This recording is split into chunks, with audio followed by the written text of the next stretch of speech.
What's up, everybody? Thanks for coming back to Ratchet 411, guys. This is Alex. If this is your first time here and you're not a subscriber, please go ahead and subscribe. Hit the little bell so you guys can know every time I upload a next video. Lots of info being shared in this channel, guys. Today, I wanted to share to you guys, everybody out there who could be a passenger, who could be a driver, okay? Everybody that is dealing with public. I want to share with you guys how to keep your body as a bulletproof. Okay, we're gonna talk about how to create your immune system very strong. Okay, and after this video, I want you guys to stay another probably 7-8 minutes so you guys can exactly learn how to do that. All right, so today we're going to discuss lots of info, and this info is regarding your body. Right, we already talked in other videos regarding how to keep your cars very clean, how to sanitize everything regarding your cars, everything that the passengers touches, every time they come in, every time they go out. All right, every time they bring luggages to your car and all that goody stuff. But we already went through all that in another videos. All right, but today I wanted to share you guys lots of info, lots of good info, all right? Because this thing regarding the coronavirus is just going to keep going, all right? It's not going to stop today. It's not going to stop next week or in a month or so, all right? We're going to have to be dealing with it. And the way that we're going to have to be dealing with it, it's being smart, all right?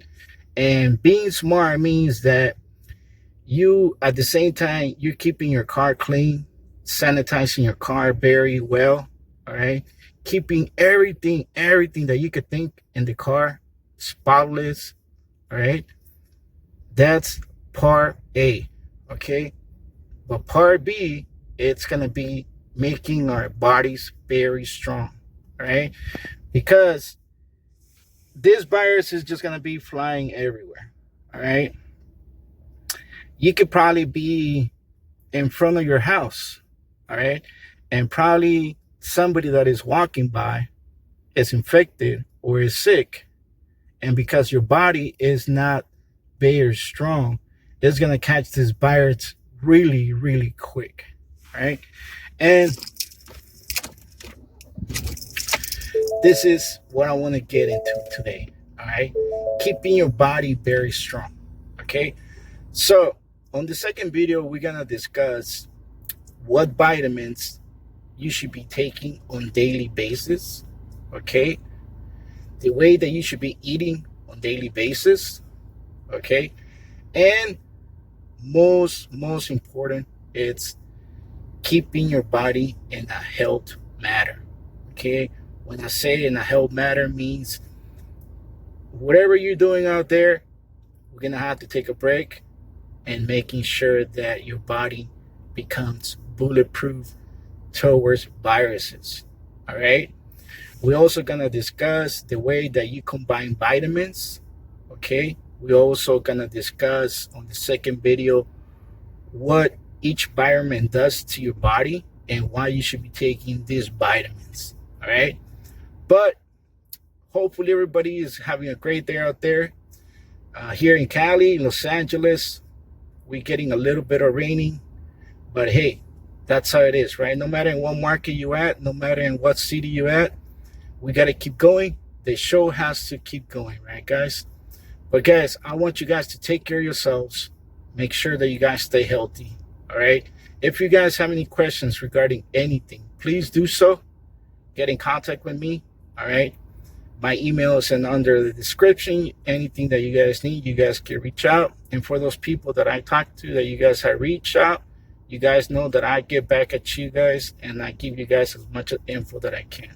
All right, guys, we're going to get into the second video. Please take 7-8 minutes of your time.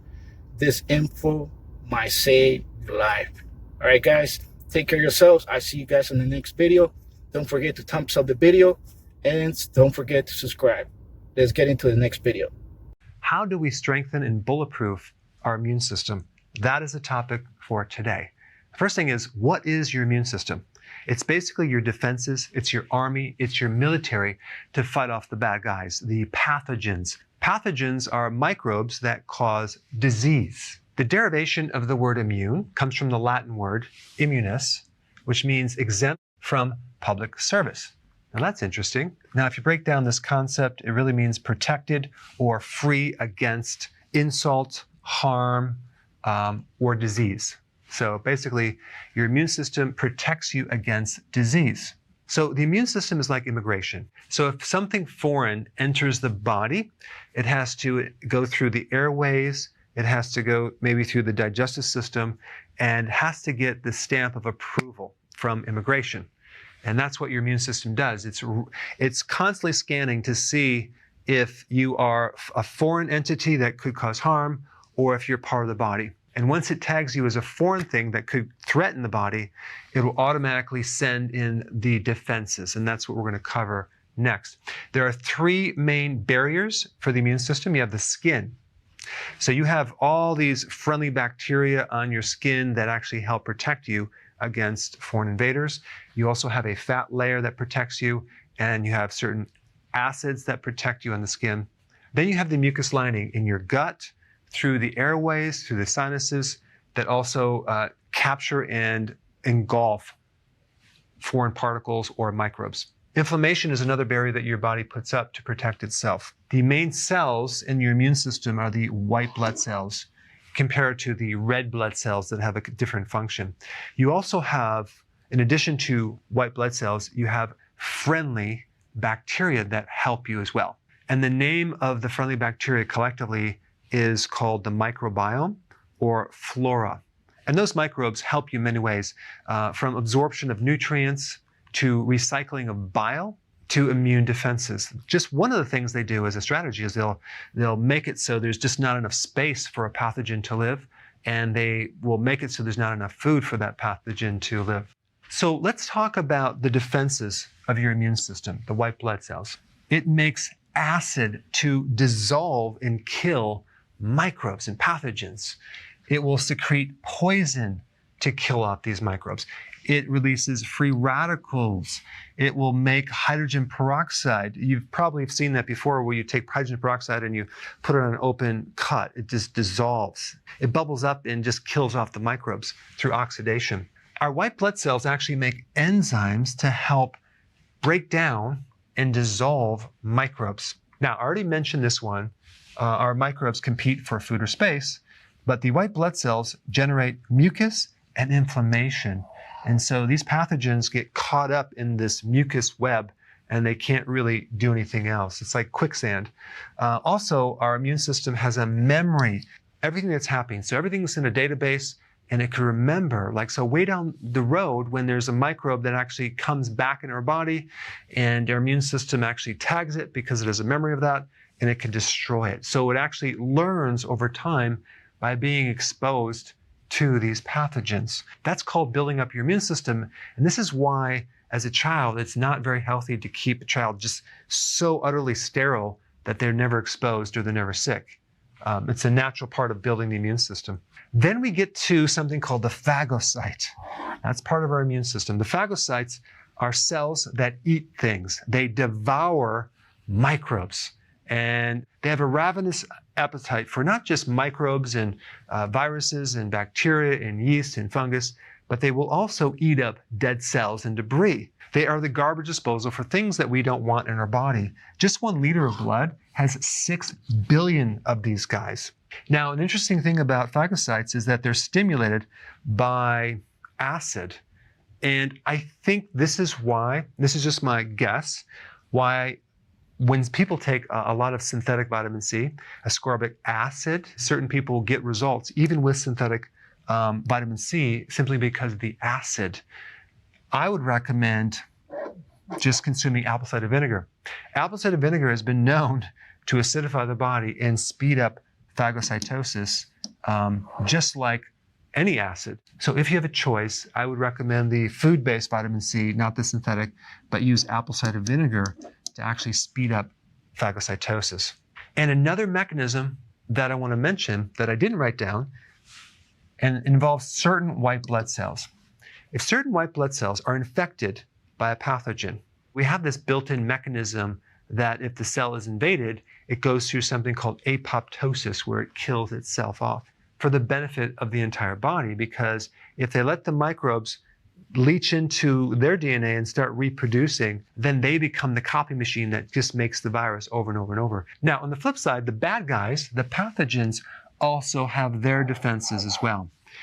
They have the ability to block vitamin D, and they do it through the vitamin D receptor, because somehow they know that vitamin D is so essential for the control of your immune system that if they can block it, they lower the resistance to invading the cells so they can take it over. The other thing that these sneaky little pathogens do is they can mimic your body tissue so you're not recognized by the immune system. They're very sneaky that way. They can also hide in calcium little igloos, little houses. And this is why antibiotics are not effective against something called biofilm. And that's a whole different topic. I put a video down below for more information about that. But these microbes have gotten very, very smart. Another mechanism, especially with microbes like the mycoplasma that doesn't have a cell wall, they keep moving. They'll move into one joint in the synovial fluid, another joint, and then your immune system is trying to attack them and they miss, and so they keep moving so you can't get them. Another mechanism is these microbes have the ability to morph into different structures, so your immune system gets confused. Okay, so now let's talk about what to do about it.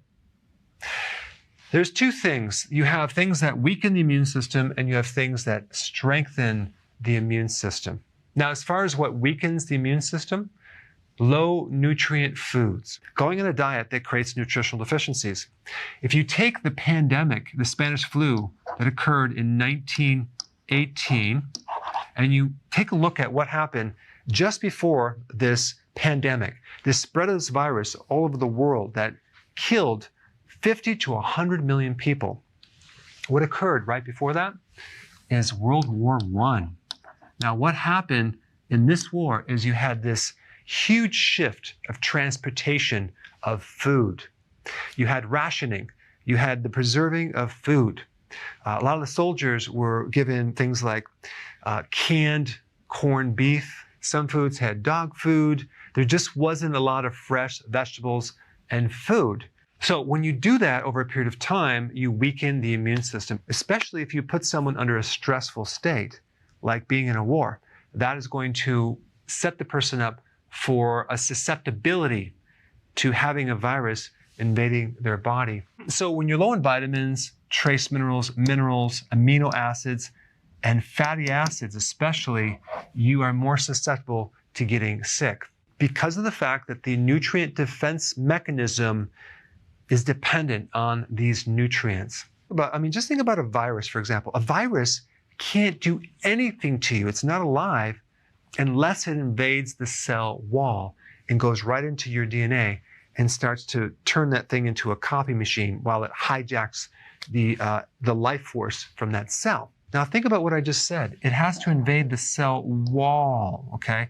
That cell wall is two layers of fat. It's a bilipid layer of fat, okay? So this is another reason why essential fatty acids are vital to protect your cells. You don't want to go on a low-fat diet when you're run down or sick. So fat and cholesterol, by the way, is very important in a healthy immune system.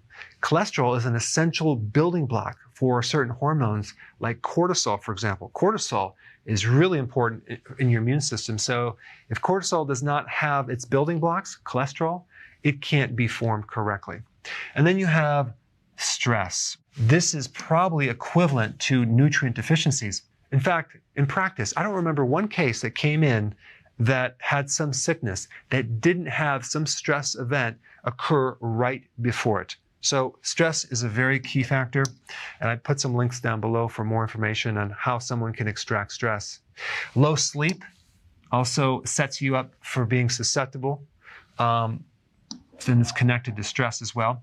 And glucose. I just released a video on this one point. Certain viruses are activated more with glucose fuel versus other fuels. So you know about healthy keto and intermittent fasting. For those of you that are new and you don't know anything about it, check it out. I put a link down below of the exact diet that you need to be on to have a very strong immune system. But now let's talk about what nutrients are really vital in keeping your immune system bulletproof. At the top of the list, we have vitamin C. And I'm not talking about synthetic vitamin C. I'm talking about a vitamin C from food or a food concentrate. Now, in nature, vitamin C always comes in a complex of many parts, not just one thing, ascorbic acid. But the foods that are highest in vitamin C are sauerkraut, bell peppers, berries, green leafy vegetables. Vitamin C has the power to stimulate the production of more white blood cells. Vitamin C is also stored in large quantities in your adrenal gland to actually help make adrenal hormones. Now, next one that's equally as important, vitamin D. I talked about that in the slide right before this. Vitamin D is an immune modulator. It's not really even a vitamin. It's a hormone factor that actually controls your immune system. So it has a function that goes way beyond just making bone. There's vitamin D receptors in all of your white blood cell and in your DNA. And when I mean modulate the immune system, I mean has a controlling factor over your immune system. And many people are deficient in vitamin D and they don't even know it. But it supports the T cells, okay, which are made by the thymus gland, which is like a training camp for white blood cells. It also protects against pathogens. And it actually makes these two different things that have the capacity to kill microbes very potently. So vitamin D does a lot of different things for your immune system. Next one on the list that's very important is vitamin A, okay? Vitamin A provides the structural integrity of the mucosal cells in the sinus and the respiratory centers. The best source of vitamin A is cod liver oil, egg yolks, butter is a good one because it's a fat-soluble vitamin. And by the way, vitamin D is very hard to get from food, so the sun would be probably the best source or as a supplement. Zinc is the most important trace mineral for the immune system. It actually can increase T cells, and it does a lot of other things for the immune system, but a lot of people are deficient in zinc. But zinc is very protective against viruses. Garlic is hands down ranks #1 in potency for killing off viruses, bacteria, yeast, fungus, mold. It is very, very potent. Next one is colloidal silver, which is basically silver particles in water. It's been around for a long time. It starves off the oxygen supply to certain microbes, so it's very potent. Some people use it as a nasal rinse, and it works really good. But this is a very potent antiviral as well. And then olive leaf. Olive leaf has been studied extensively. I put some links down below for more information on that, but this is great as an antiviral and to actually protect the immune system. There's a lot of other things that can protect the immune system, but from my viewpoint, these are the most powerful. Hey guys, well, thanks for watching. I know I gave you a lot to take in, but if you haven't seen this video on stress, check it out. I think you'll find it fascinating.